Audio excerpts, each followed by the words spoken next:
What happened when three children vanish under a clear blue sky? When the sun is shining, the beach is full, and yet, without a scream, a struggle, or a clue, they simply disappear. Welcome to Deadly Clues, where the forgotten speaks and mysteries never sleep. Subscribe now and join us as we investigate the darkest cases that the time tried to erase. Today, we explore a case that shattered the innocence of a nation, haunted Australia for nearly 6 decades, and remains the country's most chilling unsolved mysteries to this day. This is the disappearance of Jane, Arnna, and Grant Beaumont, a mystery that begins with a summer holiday and ends in a lifetime of silence. It was Australia Day, 1966, in Adelaide, South Australia. The sun had barely risen when Nancy Beaumont helped her children get ready for a trip to Glenelg Beach. Jane was 9, quite intelligent and careful.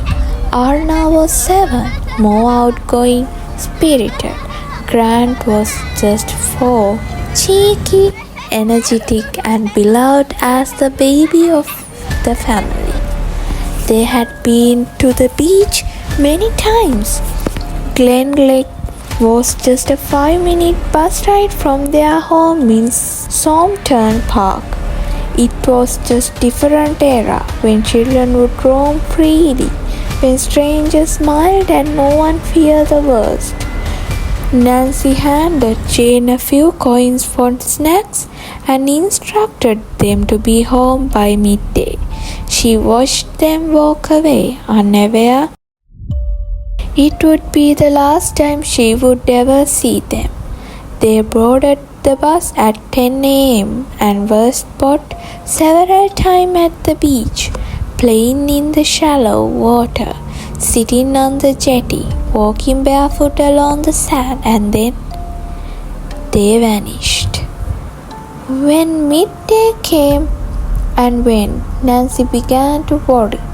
By 3 p.m., when Jim Beaumont returned home from work to find his wife frantic and alone, the fear was unbearable. They searched the neighborhood, called friends, rang the police.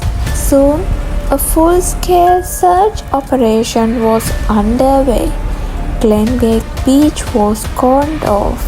Volunteers scoured every inch of sand, water, and street. Bus drivers were interviewed, store owners questioned, and then came the first eerie clue. A local shopkeeper remembered Jane buying meat pies, a cake, and a drink with a $1 note. But Nancy had only given the children coins. Who gave them the money? Then came report from beach shores.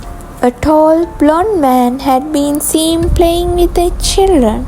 Some witnesses said he helped them change their clothes. One woman believed she saw them leave the beach with him, walking towards the dunes. Who was this man, and why didn't anyone stop them? The story gripped Australia. Front pages features the children's face daily. The Beaumont children are missing became a chilling mantra. The case was broadcast internationally, bringing attention from Europe to the United States. And yet, there were no demands, no clues, no bodies. The children were simply gone. What baffled investigators was the apparent lack of resistance. Jane, mature for her age, was fiercely protective. She would have sensed danger unless she didn't. What if they knew the man? The idea that the abductor wasn't a stranger but someone they trust, loved, or were groomed to obey introduced a disturbing dimension to the case. And then came the letters. Months after disappearance, the Beaumont received letters claiming children were safe, living with someone who loved them, and they didn't want to come home. Their hope flickered until handwriting expert declared it's a hoax.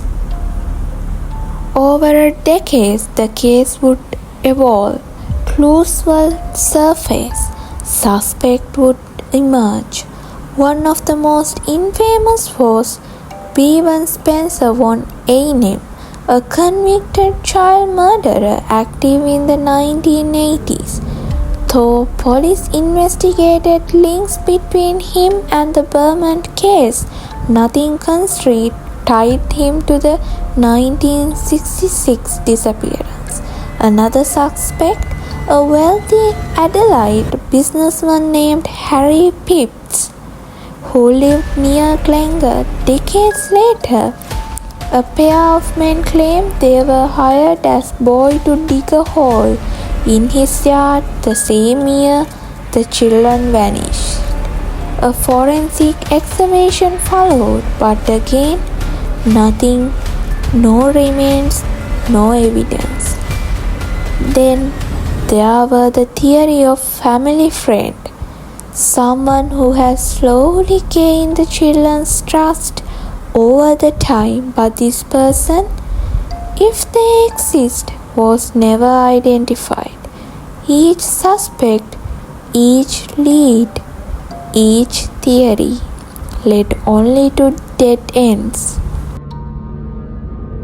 Jim and Nancy Beaumont's life was shattered. For years, they waited by the phone, chased tips, and endured cruel hoax. They received more than 20,000 letters over the years. Some were well-meaning, others offered fake sighting, made-up confessions, and elaborate lies. Eventually, the marriage collapsed under the grief. Nancy stayed out of the public eye. Jim lived a quiet life, always refusing to move away from their home, just in case the children came back. Both went to their graves, never knowing the truth. To this day, the Beaumont case remains breeding ground for speculation. Among the many theories, a few stand out. The groomed abduction theory. Could the children have been lured over time? What if someone they saw regularly at the bakery, the beach, on the bus slowly became safe in their eyes? Organized child abuse network theory. Some investigators years later suggest the involvement of a ring, but again, no hard evidence was found. The stranger theory. Perhaps the blond man was a predator who struck at random but expertly covered his tracks. Each theory adds more shadows to the case already shadowed in darkness. The disappearance of the Beaumont children changed Australia forever. It led to stricter child protection laws, reformed police investigation protocols, and national shift in how we viewed safety in public spaces. It also became the blueprint for every missing child case that followed. But most of all, it reminded us that not every mystery is solved and not every parent gets answers. Jane, Arnna, Grant, 3 young lives full of promises, laughter, and trust, taken on a warm summer day without a sound. What happened to them may never be known, but we tell their story not just to remember, but to keep searching, because somewhere out there the truth still exists, and maybe, just maybe, it waiting to be uncovered. Thank you for watching Deadly Clues.